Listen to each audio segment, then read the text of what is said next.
HoneyBuns TV. Spend this money, gorgeous, all on you, girl. HoneyBuns, so what you are going to need for this project is approximately 5 yards of fabric. I used 5 yards of fabric, and that held for my leotard, my pants, as well as my cane and hat. Depending on the size you are, you may need more or you may need less, especially if you're going to be incorporating the cane and hat. As you can see here, I'm just seeing which side is the most stretchiest because this is two-way stretch and I'm four-way stretch. If this was four-way stretch, it wouldn't matter, but because this is two-way stretch, it does matter. So I'm just folding it over to the stretchy side so I will not make a mistake and cut it on a non-really stretchy side, if that makes sense. So the next thing we're going to do is we are just going to literally cut our leotard, our pants, and everything before we sew them. So when it comes to a pattern, I advise to maybe use a bodysuit, which will really give that effect because it has the leotard portion at the bottom, so you will already be prepared. As you can see now, I've already folded it over, which will give me a full half. And when I get ready to cut the back side, because you'll need two of these, just like the pants, just like the arms and everything, I will put it on top of the fabric, and I won't need to use my pattern anymore. I could use the fabric, as you can see me here doing. So now I'm just literally cutting the rest of the leotard. There's really no difference from the front and back besides the fact that the neckline in the back is just a little bit higher than the neckline would be for the front. Now following this, we are going to get ready to cut our pants. As you can see here, I did not have a pants pattern drawn out already, so I just used some leggings, which worked for me because at the end of the day, we're not cutting these into regular leggings, so it didn't really matter. What I did make a mistake of doing was I didn't cut them as long, so I would advise if you have leggings or something like that, just make sure they're just as long for when you're putting the pattern on there. And as I always say, baby, keep them scraps. As you can see me doing here, I'm just cutting the scraps away and saving them for later, and as well saving the scraps for my hat later. So now we're gonna get ready and sew everything on, which is sewing everything right sides on top. So as you can see here, the good sides, as I like to call them, you're gonna sew them on top, and then you're gonna open them up and it's gonna be good.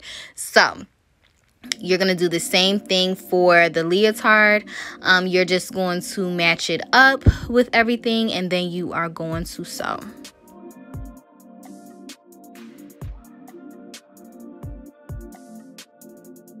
So after you are done sewing, this is what everything should look like. I did a zigzag stitch. I did not use my serger today, but as you can see, you're just gonna flip it on the inside, and this will be the good presenting side, as I like to call it, because you flipped it inside out. So for the pants, before we get to doing our fringe and how to make that, we are just going to cut the inner thigh area. Now if you want your pants to just be full pants, no cuts, no nothing, you could just leave them as is, but for me, we're gonna cut that inner thigh. Now I went in, I'm just sketching here. This is with the chalk, so obviously you could erase it, it's not gonna stick. So I'm just sketching how much do I want the inner thigh to be revealed, and I did this all the way down to a little bit 2 inches under my knee, and I went 3 inches, and as you can see here, 3.5. After I got finished making my curve and getting a curve that I liked, and I'm like, okay, I like this, I cut on that line on the inside, and that is how I made my chaps. Is that what they call them? That's how I made my chaps.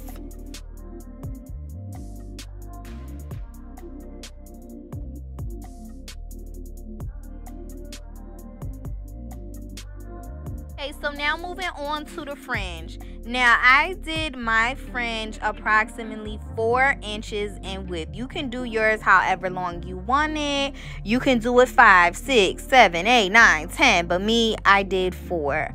And as you can see here, we're just basically, I like to say, we're just cutting the base of it, which is just the straight line that the fringe is on. So you're just gonna go up.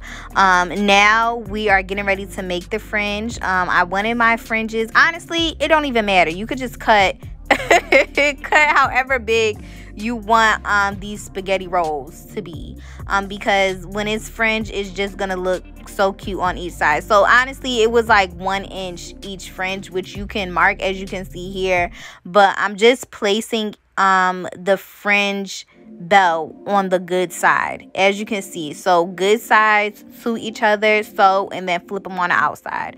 So that is how you will do for the pants and for the arms. So as you can see me here, I'm just demonstrating. I haven't cut the fringe out yet for this, but you are going to place the 2 good sides of your pants on top of each other, and then kind of open it up like a burger.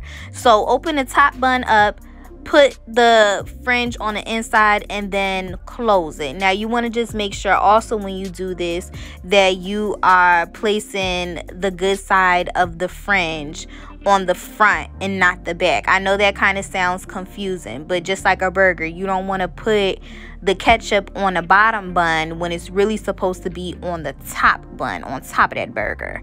Okay, this is how it should come out. This is how it should look. And honestly, when you do these pants, especially since there really is kind of like no crotch area, you can really turn them any type of way you want it to the side. So even if you do mess up in this instance with this inner thigh cutout, you will be fine. So when it comes to the arm area, you're gonna do the same thing. You're gonna do the same thing with the arms. And if it makes you a little bit frustrated or you get confused, girl, so just sew the arm, okay? Sew the arm regular, and then just sew the fringe on the side, just how I'm talking about it, good sides on top of each other, and it'll come out just as perfect and just the same. What we are going to do is start working on our cowgirl hat. So what you're gonna need is some hot glue sticks, honey, and a hot glue gun. I love me some hot glue sticks and a hot glue gun. I just feel like they get the job done faster. And or you can use E600 glue if you plan on it, but this is just what, you know, satisfied me. So what you're gonna do right now is literally glue the sides and then place your fabric down, and you are gonna do that around all of the perimeters, as you can see me doing, until your top is covered. And then we are gonna move on to the inside, as well as how do you make your cane. So after you finish gluing everything down, I just cut off the excess around the hat. I could have done this a different way, but this was just faster to me and I was kind of in a time crunch. So I'm just cutting the rest of the excess, which you should see. And for the inside, it's the same thing, and we're just going to cut the inside out so you can put your head in that little hole as you see me doing here. And you're just gonna glue down the rest of the pieces. Last but not least, when it comes to making your cane, I could not find a cane that was tall enough for me, even on Amazon, even in the Family Dollar store. So baby, I just took one of the legs from my table and decided I'm just gonna use this for my cane. So as you can see me here doing, this is just extra scrap fabric that I had lying around that I just decided to take and make into a ball. So I'm making it into a ball, and I'm just taking the tape and placing it around to give it kind of like that ball shape. So I'm just gonna keep on wrapping this tape. This is some cheap tape I had too laying around too, but I put it to good use, honey.